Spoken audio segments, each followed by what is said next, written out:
Pertama, amitriptilin dari golongan obat TCA, mekanisme kerjanya menghambat reuptake serotonin dan epinefrin untuk meningkatkan konsentrasi neurotransmitter.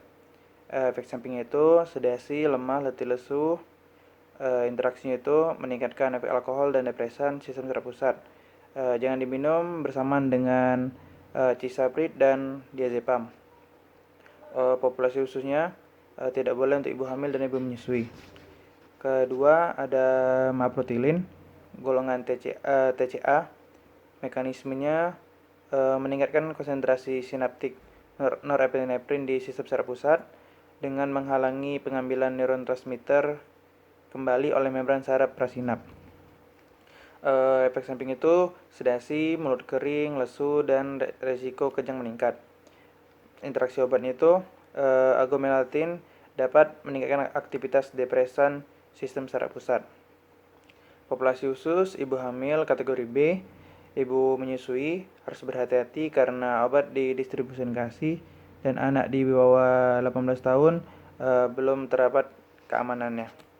Ketiga, obat nortriptilin golongan TCA.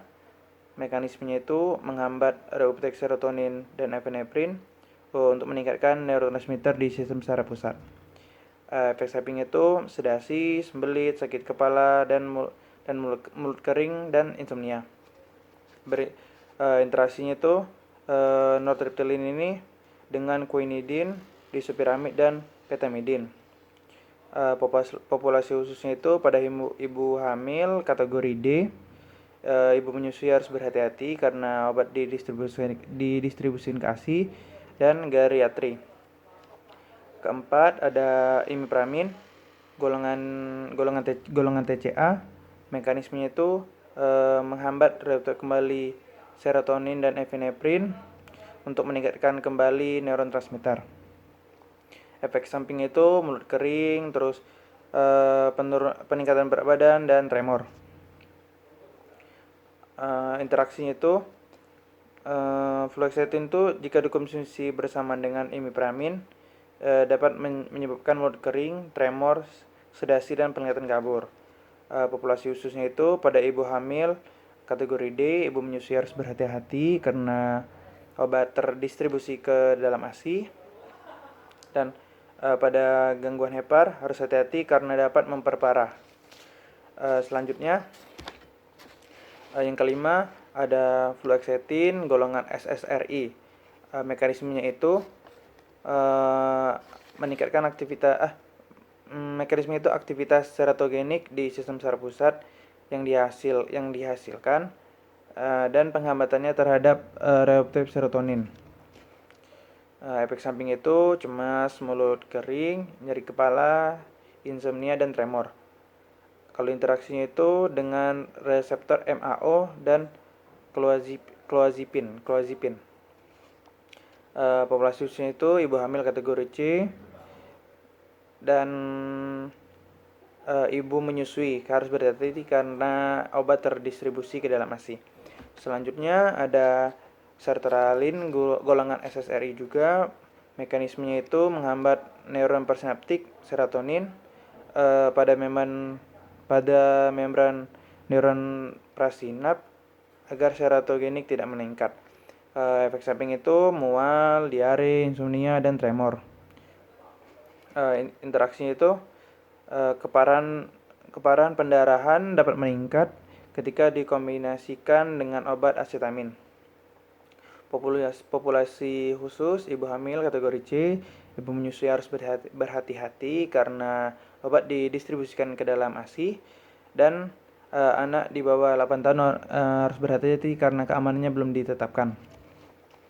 Yang ketujuh, paroxetine golongan obat SSRI. Mekanisme itu menghambat reuptake serotonin dan epinefrin untuk meningkatkan serotogenik. Efek samping itu mual, diare, dan mulut kering. Interaksinya itu dengan reseptor inhibitor MAO dan cloazipin. Kategori khususnya ibu hamil kategori D, ibu menyusui harus berhati-hati. Gangguan ginjal, ada peningkatan konsentrasi dalam plasma darahnya. Yang ke-8, ada obat escitalopram dari golongan SSRI. Mekanisme itu menghambat reuptake serotonin dan epinefrin. Efek sampingnya itu mual, sakit kepala, insomnia, dan ejakulasi seksual. Lalu interaksi obat dengan inhibitor MAO dan isoniazid, golongan isoniazid. Lalu populasi khususnya ibu hamil, kategori D, ibu menyusui, dan geriatrik. Kesembilan ada citalopram, golongan SSRI. Mekanisme itu menghambat reuptake serotonin. Efek sampingnya mulut kering, mual, kelelahan, sakit perut. Dan interaksi obat dengan aspirin dan isoniazid. Yang ke-10 ada obat duloxetin dari golongan SNRI. Mekanisme itu menghambat reuptake serotonin dan epinefrin secara selektif. Efek samping itu pusing, diare, nafsu makan menurun, dan berat badan menurun. Interaksi obat dengan sibutramine dan tramadol. Populasi khusus ibu hamil kategori C, pasien gangguan ginjal dilarang yang stadium akhir, dan pasien gangguan hepar beresiko toksisitas. Lalu terakhir 11 venlafaxine. Mekanisme itu menghambat reuptake serotonin dan norepinefrin secara selektif. Efek samping itu mual, pusing, insomnia, dan mulut kering. Interaksi obat dengan golongan NSAID dan antikoagulan. Populasi khusus ibu hamil kategori C, gangguan ginjal harus mengurangi dosis, dan gangguan hepar harus mengurangi 50% dosisnya. Oke, terima kasih.